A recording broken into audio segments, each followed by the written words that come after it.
O'zbekiston armiyasida amalga oshirilayotgan tantanali tadbir o'tkazildi. Задействованы практически все полигоны военных округов. Mudofaa vazirligiga qarashli harbiy qism va bugungi kunda mamlakatimiz tinchlik, osoyishtalik yo'lida. Assalomu alaykum. Mudofaa.uz sayti orqali hafta davomida uzatilgan eng muhim xabarlarning qisqacha tafsiloti bilan tanishing. Bugun dasturimizda Shimolda harbiy psixologlar malakasini oshirishga qaratilgan uslubiy yig'in o'tkazildi. Farg'ona Temurbeklar maktabida bitiruv marosimi bo'lib o'tdi. Vatan himoyachilari tog' qoyalarida ham saf tortdi. Ochiq eshiklar kuni 3 avlod vakillarini birlashtirdi. Harbiy xizmatchilar va ularning oilalari uchun metodik psixologik treninglar o'tkazildi.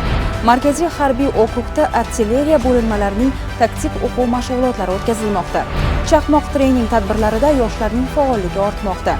Nukusda shaxmat bo'yicha Mudofaa vaziri kubogi musobaqasi o'tkazildi. Oliy harbiy ta'lim muassasalarining bitiruvchilari katta hayot sari yo'l oldi.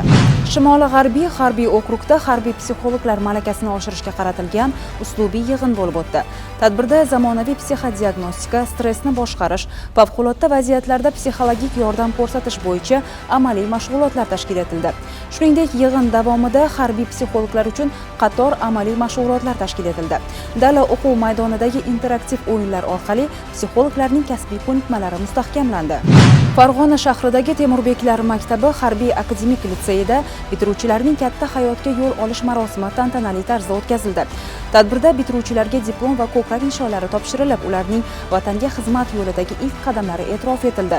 Unda so'zga chiqqanlar tomonidan o'quvchilarning yutuqlari, kelajakdagi maqsadlari va qurolli kuchlar safida munosib xizmat qilishlariga ishonch bildirilgan bo'lsa, badiiy qismda harbiy orkestr, faxriy qorovul va san'atkorlar ishtirokida konsert dasturi namoyish etildi.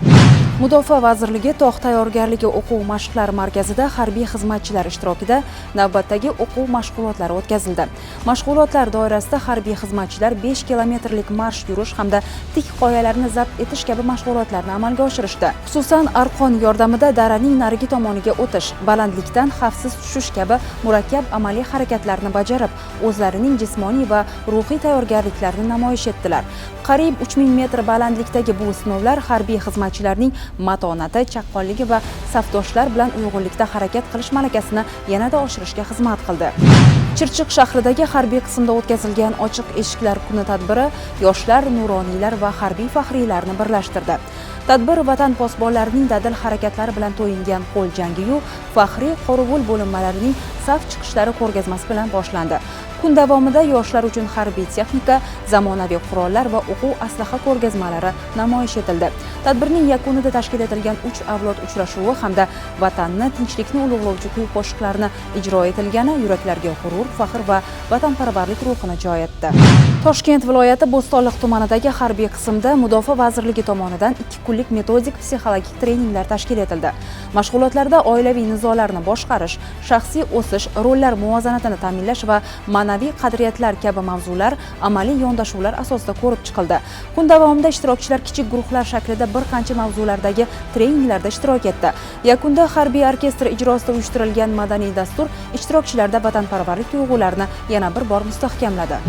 Markaziy harbiy okrugning Kattaqo'rg'on dala o'quv maydonida Mudofaa vazirligi tasarrufidagi artilleriya bo'linmalari ishtirokida taktik o'quv mashg'ulotlari o'tkazildi.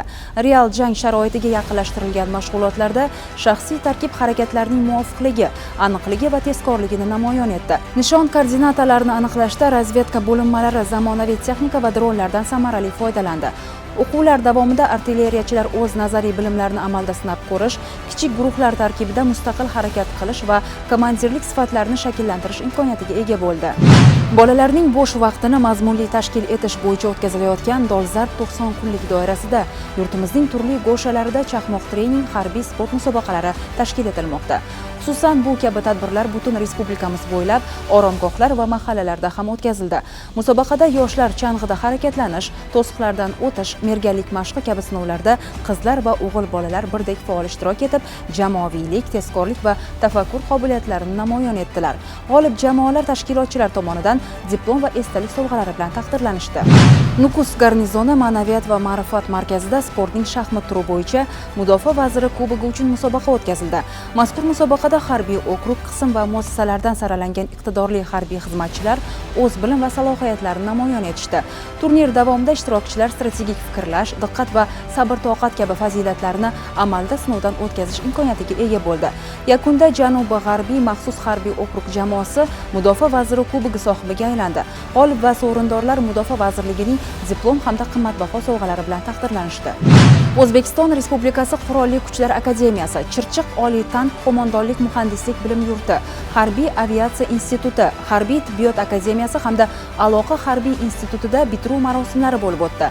Unda Mudofaa vazirligi rahbariyati, keng jamoatchilik vakillari, Qurolli kuchlar faxriylari, ta'lim muassasasi ofitserlar tarkibi, bitiruvchi kursantlar va ularning ota-onalari bilan birga ommaviy axborot vositalari xodimlari ham ishtirok etdi.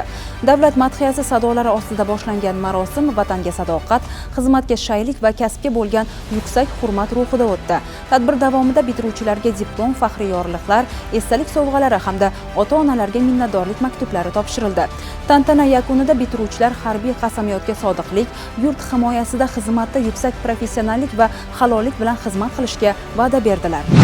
O'zbekiston armiyasida amalga oshirilayotgan bugungi islohotlar va yangiliklar bilan Mudofaa vazirligi rasmiy veb-sayti hamda ijtimoiy tarmoqlardagi sahifalari orqali batafsil tanishib boring. Muhim xabarlarning barchasi armiya hafta ichida. Bizdan uzoqlashmang.